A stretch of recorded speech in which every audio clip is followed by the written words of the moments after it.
Assalamualaikum warahmatullahi wabarakatuh. Hello everyone. Welcome to English class. Still with me, Miss Vivi. How are you doing? I hope you are doing fine. In this video, we will talk about descriptive text ya.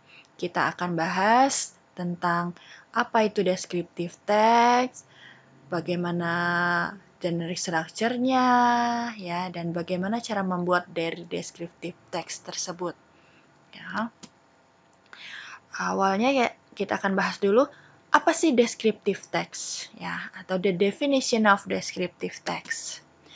Descriptive text is a text that describes a particular person, place, or thing. Ya. Jadi descriptive text itu adalah sebuah teks yang mendeskripsikan orang, tempat, atau benda. Ya.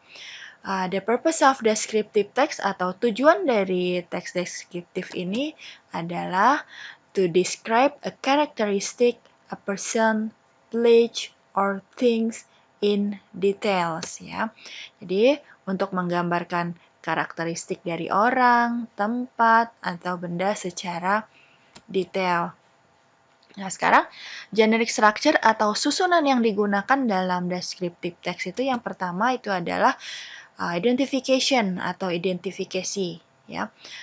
Ini adalah introduction of a person, place, animal, or things, ya.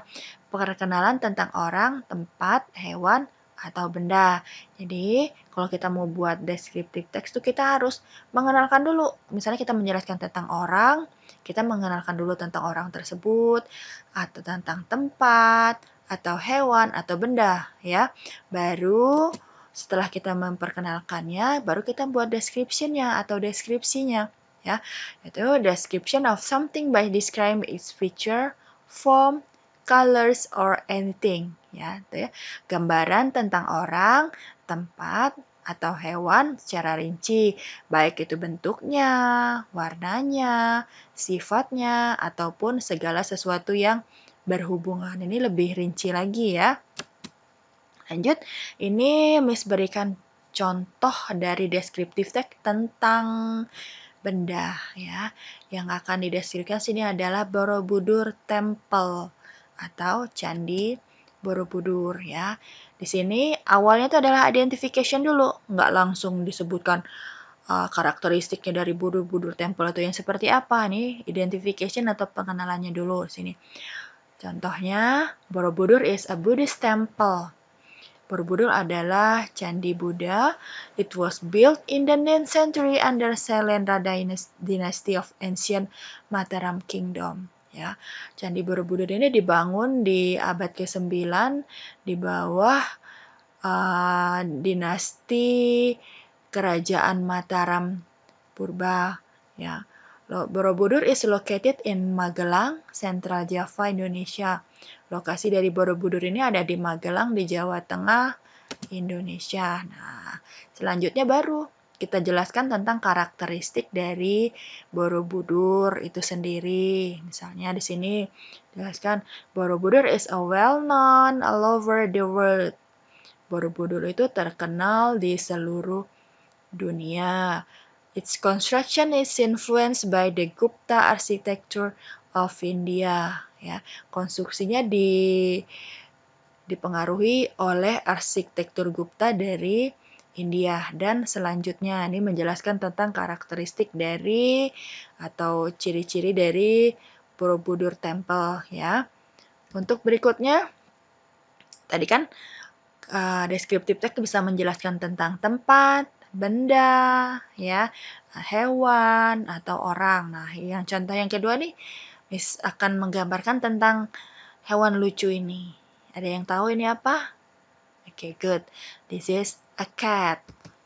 Ya, jadi Miss akan berikan contoh deskriptif yang kedua tentang kucing. Ya. Di sini identification-nya dulu. I have a cat named Bello. Saya punya seekor kucing namanya Bello. Bello is a male cat that I bought in a pet shop around my house. Ya, Bello adalah seekor kucing laki-laki dan yang saya beli di toko hewan sekitar rumah saya. Ya, baru ciri-cirinya di sini. Karakteristiknya. Bello is a Persian cat. Bello adalah kucing Persia.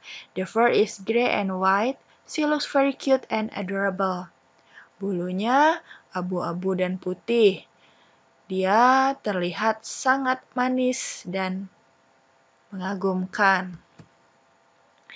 Bello weighs around 5 kg. His body is fat and his fur is also very thick.